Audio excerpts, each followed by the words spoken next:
Welcome back, chess friends. Let's get stuck straight into game number 13. McDonnell opens with e4. The Bourdonnais plays the Sicilian, and McDonnell, of course, goes for the McDonnell attack. Morphy doesn't comment very much in this game, but here is one of his comments. He says, McDonnell, as usual in these close games, plays the opening moves weakly. With characteristic obstinacy, he persists throughout in advancing this pawn rather than the queen's. Okay, Morphy? So I just want to say as well that we have seen a few of these McDonnell attack games, and I'm looking forward to finding out whether McDonnell has managed to improve his game. I mean, he's been thinking very hard, as we saw him writing to his friends to get variations, and I'm interested to see whether labourdonnais has any tricks remaining in this opening. So we continue with e6, knight f3, knight to c6, c3, d5, and e5, and f6, everything the same so far. Knight to a3, knight to h6, knight to c2, and this time we're used to labourdonnais playing his knight back to f7, but this time he brings his queen to b6 earlier. So the game is a little bit different now, so let's see how McDonnell deals with it. And we continue with d4, so he continues trying to lock up the center here. C captures, and bishop to b4 with check. And now we're used to seeing McDonnell run away to f2 with his king rather than blocking with the bishop. But this time, because he hasn't had time to move his knight to another square yet, he has the opportunity of capturing the bishop here, which he does. The queen captures back with check, and now he does run away to f2 rather than blocking with the bishop. Okay, we carry on. Castles by labourdonnais, and a3, trying to chase the queen away here. So the queen goes back to the b6 square. Now the king is being x-rayed by the black queen here, and this pawn can't be captured yet because black only has two players against the two white defenders here. So McDonnell decides to play king g3, as he likes to do. We usually say that king to g1 would be a better move, but in this case the engine says differently. The engine likes e-pawn captures f6 first, so let's see where this takes us. We might have rook captures back, and now white starts pushing the a-pawn. And if black pushes his pawn, for example, we could have another pawn push, and the queen is under attack and has to retreat. Now the engine says this line is better because the game ends up being much more drawish than what was actually played. So what was actually played was, as we said, king to g3, which is looking like a win for black now. So now on this pawn, even though there are still only two attackers against the two defenders, labourdonnais can capture it. We'll see what happens. We have captures back, the queen captures, and the queen captures. But black has this knight here available for the fork, so he plays this, and the king moves aside, and the queen is captured. And after all those capturings have taken place, you can see that black now has 7 pawns against white's 6, so clearly black is winning here. He also has the better position. White does have double bishops, but they're undeveloped so far, so let's see how the game progresses. We have b4, a pawn exchange on e5, and then knight back to c6, and McDonnell develops his bishop to b2. And labourdonnais decides to throw away his winning position for a draw. He plays rook to f7. If he'd have instead played rook to f2, he would have maintained his lead and maybe even have increased it. So let's see how this line plays out. He's attacking the bishop here, but he also needs to develop his own bishop to a better diagonal rather than being blocked in by his own pawns. So white would have to defend the bishop here, and black starts to move his bishop. The other white square bishop needs to develop, so bishop to d3, now bishop to e8, and white doesn't really want to have to look after this bishop all the time, so get it out of the way, but this doesn't stop this pawn advancing.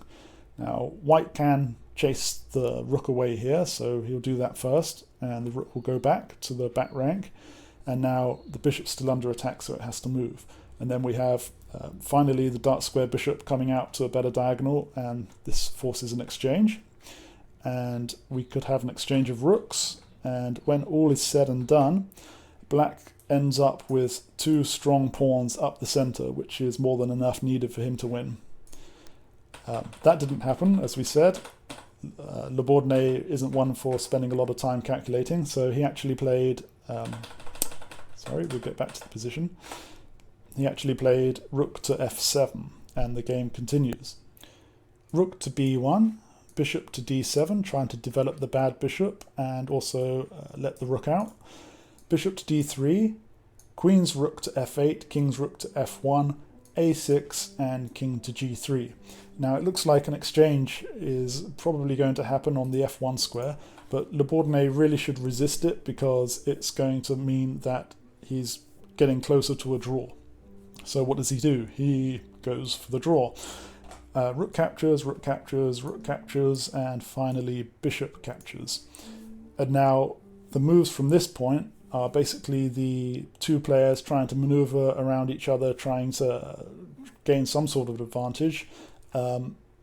Black does have 1 extra pawn, but white does have double bishops, so what's going to happen?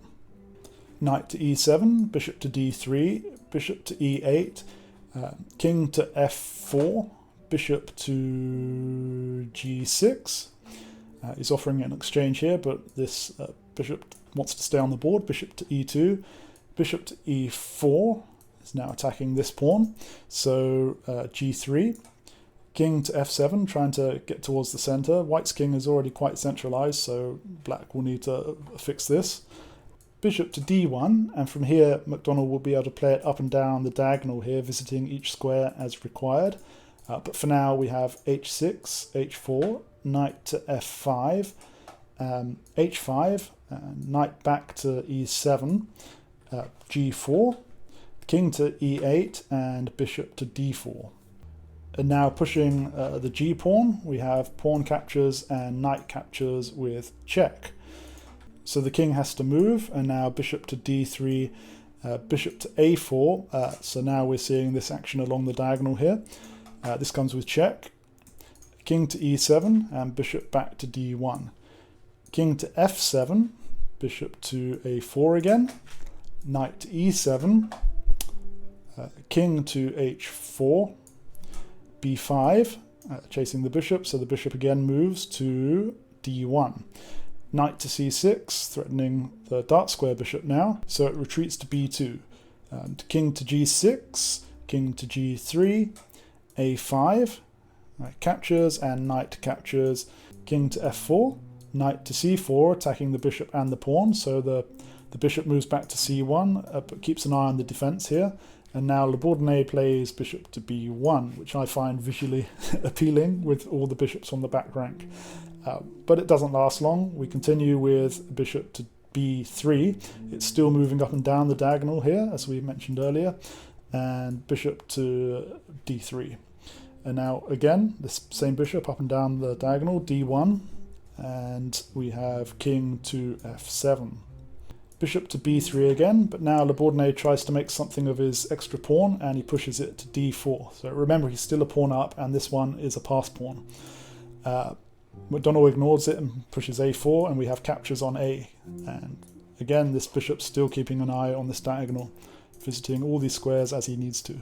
We have king to e7, bishop to b3, and knight to a5, attacking this bishop again, which goes to d1. And now bishop back to g6, bishop to d2, getting off the back rank, knight to c4, and bishop to b4 with check. King goes back to f7, bishop to a4, still on his diagonal, and d3. So this pawn is looking more and more dangerous. Bishop to c3, d2, bishop to d1, blocking the pawn, and king to g7. King to f3, and Le Bourdonnais pushes to h5. Notice here that white can't capture the pawn because, well, what happens? We have captures, and then there's a skewer, and white loses the light square bishop. So, where does McDonnell go? He decides to move his king to f4, and this actually throws away the draw for a win to Le Bourdonnais. Why is this? Well, it results in the king not being able to keep an eye on both pawns at the same time. So if, for example, he went instead king to e2, then McDonnell would have been able to maintain the draw. So we'll see what happens. For example, h4. White's pretty much forced to capture the pawn here because it's just too dangerous. So we have an exchange on the d2 square. The black pawn keeps coming, but you'll see that white is able to get his bishop back in time to cover the queening square. And this black pawn is stuck on a dark square, and black only has a light square bishop. So the king's going to be able to come over and stop the passed pawn, and we're just going to have a drawn game with two bishops. White's got an extra pawn, but it's not going to make any difference. So we'll go back, and e2 wasn't played, king to e2 wasn't played, but king to f4 was played instead, and this throws away the draw to give labourdonnais the win. The problem is that now white can't defend from the advances of both of these pawns at the same time without losing material. So we'll see how this plays out. h4, bishop to d4, trying to somehow get across to stop this pawn or even block it. Bishop to b1, and now the king to f3, trying to keep an eye on both of the pawns at the same time, and the black king advances now to g6. We have king to e2. Notice that it's blocking the defense. As long as the king stays on this diagonal, it's blocking the defense of this pawn. Bishop to e4. Bishop to f2, still trying to chase after this pawn, but of course it moves out of the way. And now bishop to g3. And the king comes forward, and now this pawn is undefended and in danger. And McDonnell can only move his bishop to h2 to block, so of course the pawn is captured. Now McDonnell plays king to f2, which comes with a check on black, revealed. And the king moves back to f5, and king to e2. And now labourdonnais plays bishop to d5, which of course is a massive blunder that throws away his winning game for a draw. Why is this? Well, while the bishop was on e4, it was covering these two light squares, and the knight was covering the middle dark square, which restricts the white king's movement. When he moves away, this square here is no longer covered. So we'll just see what black could have done instead to make sure of his victory. He could have done king to g4, and then king to f2 here, revealing the check. We'll just follow this line a bit. So the king moves out of the way, the king comes down to f1, bishop remaneuvers to f5, the other bishop remaneuvers to g1, bishop to g4, challenging, not that way, challenging this bishop here, but this can be ignored with a check temporarily, and the king moves back. Now this bishop has to move or it's just going to get captured, so it can attack this knight, but black can just push this pawn and get a queen, and white's forced to capture it, and now black's up two pieces and will be able to secure his victory. Okay, so king to g4. King to g4 here wasn't played, bishop to d5 was played, and the game continues, but now it's drawing. King to d3, and now labourdonnais decides to exchange pawns, so he captures with a knight on e5, which is check.